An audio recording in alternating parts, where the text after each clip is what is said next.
आप सब पर सलाम थी। मैं यासिर रशीद हूँ और आप मेरा वीलॉग देख रहे हैं। नाज़रीन, आज सुप्रीम कोर्ट में कुछ दिलचस्प सूरत हाल देखने में आई है और उसी से मुमासलत रखती हुई इस्लामाबाद हाई कोर्ट में भी दिलचस्प मुकालमे जो हैं वो आप तक पहुँचाऊँगा। लेकिन तफसीलात के मुताबिक सुन्नी इत्तेहाद की नशिस्तों से मुतल्लिक दरख्वास्त की समाअत में अदालत ने यह कहा है कि मौजूदा तनाज़ा जो है वो इलेक्शन कमीशन की गलतियों की वजह से सामने आया है। ये सुप्रीम कोर्ट की ड्यूटी नहीं है कि गलती को ठीक करे, जबकि अदालत इंसाफ के तकाज़ों का नहीं, आइन और कानून का इत्तलाक करती है। सुप्रीम कोर्ट में चीफ जस्टिस काजी फायज ईसा की सरबराही में 13 रुकनी फुल कोर्ट ने सुन्नी इत्तेहाद काउंसिल की मखसूस नशिस्तों से मुतल्लिक केस की समाअत की, जिस सिलसिले में सुन्नी इत्तेहाद काउंसिल ने इलेक्शन कमीशन के वकला और अटॉर्नी जनरल ने दलाइल दिए। अब जो दिलचस्प सूरत हाल थी और जिसमें बंटवारा दिखाई दे रहा था वो आगे चल के बताता हूँ, लेकिन जो मुफस्सल तफसील है उसमें अटॉर्नी जनरल मंसूर उस्मान अमान ने दलाइल में ये कहा है कि 2002 और 2018 में मखसूस नशिस्तों से मुतल्लिक रिकॉर्ड है। मखसूस नशिस्तों से मुतल्लिक 2002 में आर्टिकल 51 को बरूए कार लाया गया। 272 मुकम्मल सीटें थीं, 3 पर इंतखाबात मुलतवी हुए, 13 आज़ाद उम्मीदवार मुंतखब हुए, जिनमें से 9 उम्मीदवार सियासी जमातों में शामिल हुए, जिसके बाद मखसूस नशिस्तों का फार्मूला 256 नशिस्तों के ऊपर नाफिज हुआ। ये उनसे रिकॉर्ड मांगा गया था कि बताइए ये किस फार्मूले के तहत दिए गए। अटॉर्नी जनरल ने कहा कि 2002 के इंतखाबात में बलूचिस्तान में 20% आज़ाद उम्मीदवार मुंतखब हुए थे, लेकिन मखसूस नशिस्तों के तयन में आज़ाद उम्मीदवारों को शामिल नहीं किया गया था। 2002 में कौमी असम्बली में पहली मरतबा आर्टिकल 51 के तहत मखसूस नशिस्तों का तयन किया गया। असेंबलियों में आर्टिकल 51 का मकसद जो है वो खवातीन और अकलियतों की नुमाइंदगी देना है। जो आज़ाद उम्मीदवार सियासी जमात में शामिल हो जाए वो पार्टी का रुकन तस्वुर होता है। अटॉर्नी जनरल ने जब ये दलाइल दिए तो जस्टिस अतर मिनल्ला साहब ने कहा कि आर्टिकल 51 एक सियासी जमात का हक है। इलेक्शन कमीशन ने एक सियासी जमात को बाहर किया, जो कि एक अहम सवाल है। क्या सुप्रीम कोर्ट की जिम्मेदारी नहीं है कि कानून की खिलाफ वर्जी को देखे? वोटर्स ने सियासी जमात को वोट दिया था। जस्टिस मुनीब अख्तर साहब इस मामले पे बोले। उन्होंने कहा कि आपने खुद कहा कि अगर आजाद उम्मीदवार ज्यादा हों तो कुछ गैर मामूली सूरत हाल होगी। मौजूदा सूरत हाल में आजाद उम्मीदवारों की तादाद बहुत ज्यादा है। सवाल यह है कि आजाद उम्मीदवार इतनी ज्यादा तादाद में आए कैसे? क्या सुप्रीम कोर्ट के फैसले की रोशनी में इलेक्शन कमीशन ने इतने ज्यादा आजाद उम्मीदवार बना दिए? कहा गया कि मौजूदा तनाज़ा जो है वो इलेक्शन कमीशन की गलतियों की वजह से आया और सुप्रीम कोर्ट की ये ड्यूटी नहीं कि वो अपनी गलती को ठीक करे। इस दौरान चीफ जस्टिस काजी फायज ईसा साहब ने रिमार्क्स देते हुए कहा कि क्या किसी फरीक ने यह कहा है कि नशिस्तें जो हैं वो खाली रहेंगी? हर फरीक ये कहता है कि नशिस्तें हमें दी जाए। इस पर अटॉर्नी जनरल ने कहा कि फैसल सिद्दीकी ने ही कहा था। फैसल सिद्दीकी साहब इलेक्शन कमीशन के वकील हैं। उन्होंने कहा जी, फैसल सिद्दीकी ने कहा था कि अगर सुन्नी इत्तेहाद काउंसिल को नशिस्तें नहीं मिलती तो खाली छोड़ दें। जस्टिस याहिया अफरीदी साहब ने पूछा कि आपके मुताबिक सुन्नी इत्तेहाद काउंसिल ज़िमनी इलेक्शन जीतने पर पार्लिमानी पार्टी बन चुकी है। अटॉर्नी जनरल ने जवाब दिया कि अगर सुन्नी इत्तेहाद ज़िमनी इंतखाबात में जीतती है तो पार्लिमानी पार्टी बन सकती है। जस्टिस आयशा मलिक साहिबा ने इस मौके के ऊपर सवाल किया। उन्होंने कहा जी बताएं कि इलेक्शन कमीशन जो है वो सुन्नी इत्तेहाद काउंसिल को सियासी जमात तस्वुर नहीं करता तो पार्लिमानी पार्टी कैसे बन सकती है? जस्टिस मुनीब अख्तर साहब ने भी कहा, उन्होंने कहा जी अगर आज़ाद उम्मीदवार किसी सियासी जमात में शामिल हों तो पार्लिमानी पार्टी बन जाते हैं। चीफ जस्टिस ने इस मौके पर कहा कि अदालत इंसाफ के तकाज़ों का नहीं, आइन और कानून का इत्तलाक करती है। नजरिया ज़रूरत के तमाम फैसलों में इंसाफ के तकाज़ों का ही जिक्र है। जब कुछ ठोस मवाद ना मिले तो इंसाफ की अपनी मर्जी की तशरीह की जाती है।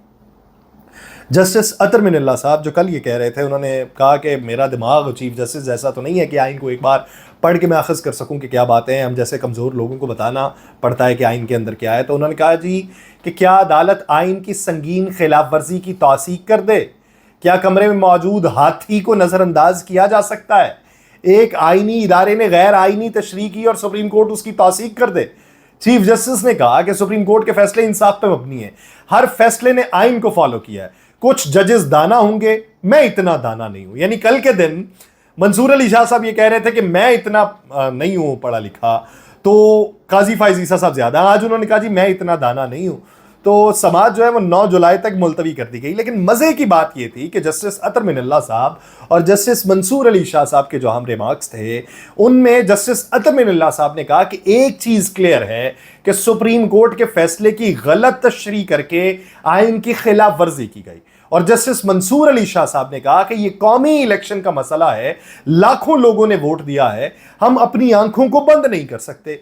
जस्टिस याहिया अफरीदी साहब ने क्या रिमार्क्स किए, उन्होंने कहा कि सुन्नी इत्तेहाद काउंसिल जिमनी इंतखाबात जीतकर आर्टिकल 63(2) के तहत पार्लिमानी पार्टी बन चुकी है। और जस्टिस मोहम्मद अली मजहर साहब ने तो अटॉर्नी जनरल के सारे पॉइंट्स को ही उड़ा के रख दिया।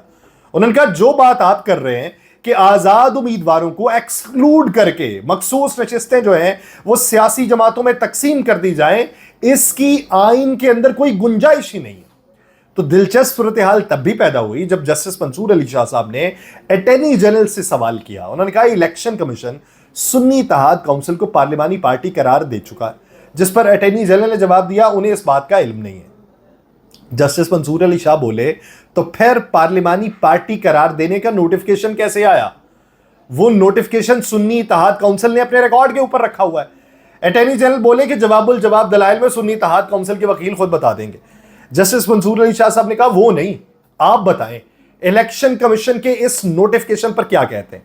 जस्टिस मंसूर अली शाह साहब ने सिर्फ ये सवाल नहीं किया, उन्होंने नोटिफिकेशन उठाया और अटॉर्नी जनरल को दिखा दिया।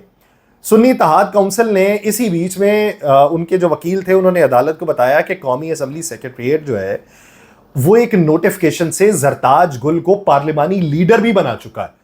तो पार्लिमानी लीडर तब बनेगा जब किसी पार्टी को पार्लिमानी तसव्वुर किया जाएगा, तो फिर ये पार्लिमानी लीडर किस तरह बना दिया गया? तो आज के दिन जस्टिस काजी फाइज ईसा साहब का हिस्सा कम था और दूसरे जजेस का हिस्सा ज्यादा था और उसके ऊपर बहुत बहस मुबाहिसा हुआ है। अब एक हफ्ते के लिए समाअत को मुअख्खर कर दिया गया है, लेकिन इसी से मिलती जुलती एक समाअत जो थी वो इस्लामाबाद हाई कोर्ट में भी थी।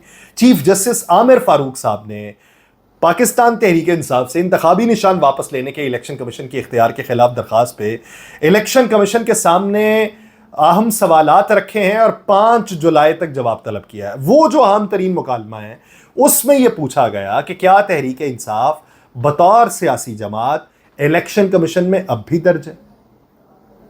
और आमिर फारूक साहब ने इलेक्शन कमीशन के वकील से इस्तफसार जब किया तो उन्होंने कहा जी तहरीक इंसाफ बतौर सियासी जमात मौजूद है।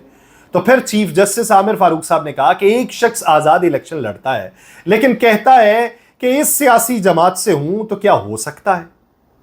तो फिर उसके जवाब में उन्होंने कहा मैं बताता हूं कि हुआ क्या था।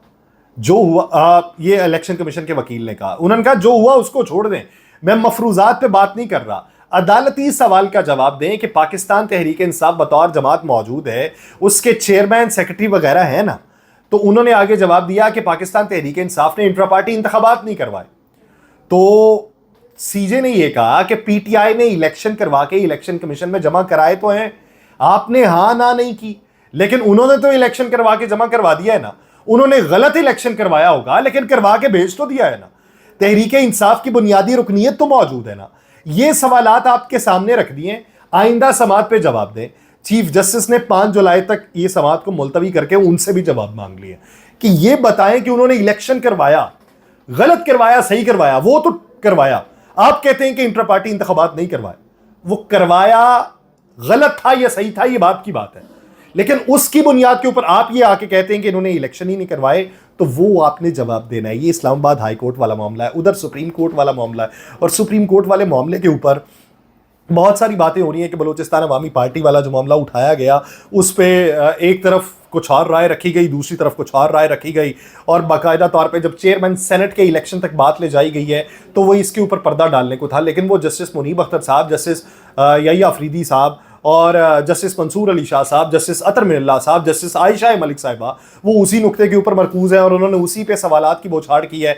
अब बातें हम ये भी देख रहे हैं कि बराह रास्त समाअत में हमें ये भी सुनने को मिल जाता है कि चीफ जस्टिस के मुकाबले में एक जज साहब कहते हैं मेरा इतना दिमाग नहीं है, मुझे आइन समझाने के लिए आपको दोबारा से बताना पड़ेगा, और दूसरी तरफ आज चीफ जस्टिस साहब कहते हैं कि मैं दूसरे जजेस की तरह दाना नहीं हूं, हो सकता है दूसरे जजेस ज्यादा दाना हो। यानी एक दूसरे को तंज के नश्तर भी बरसाए जा रहे हैं, लेकिन इसका लुबे लुबाब जो है वो लोगों की समझ में तो आ रहा है। बराह रास्त समाअत में हमें यह तो मालूम पड़ रहा है कि किस तरफ क्या बयानात हैं और उस पर जवाबात क्या हैं।